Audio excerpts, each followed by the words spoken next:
அஸ்ஸலாமு அலைக்கும் வரஹ்மத்துல்லாஹி வபரகாத்துஹு. ஷவ்வால் மாத முதல் பிறையன்று நினைவுபடுத்தப்பட வேண்டியவர்களில் மிக முக்கியமானவர்கள் சஹீஹுல் புகாரி என்கின்ற நபிமொழி கிரந்தத்தை எமக்களித்த முஹம்மது இப்னு இஸ்மாயில் அல் புகாரி ரஹிமஹுமுல்லா அன்னவர்கள். இமாம் புகாரி ரஹிமஹுமுல்லா அன்னவர்கள் ஹிஜ்ரி 194 ஷவ்வால் மாதம் பிறை 13 வெள்ளிக்கிழமை அன்று உஸ்பெகிஸ்தானில் உள்ள புகாரா என்கின்ற இடத்தில் பிறந்தார்கள். இமாம் அவர்களுடைய தந்தையின் பெயர் இஸ்மாயில்.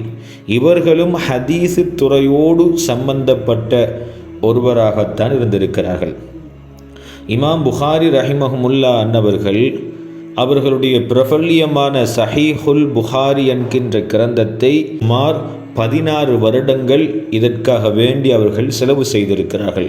இன்னும் சில வரலாற்று கிதாபுகளில் 14 வருடங்கள் என்றும் குறிப்பிடப்பட்டிருக்கிறது.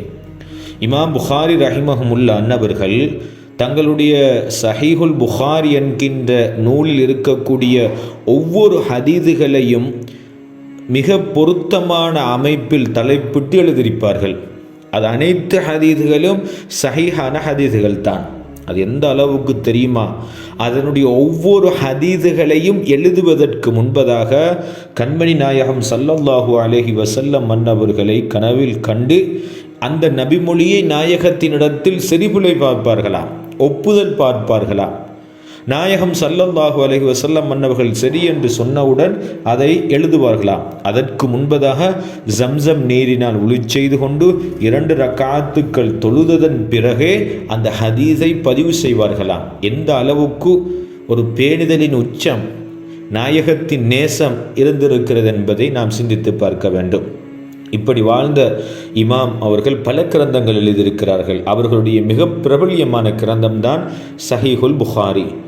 இமாம் அவர்கள் ஹிஜ்ரி 256 தனது 62வது வயதில் ஷவ்வால் மாதம் முதல் பிறையன்று வஃபாத்தாகி இருக்கிறார்கள். இவர்களுடைய வரலாறு மிக நீளமானது. இன்ஷா அல்லாஹ் இன்னொரு காணொளியில் நாம் தெளிவாக விரிவாக பார்ப்போம்.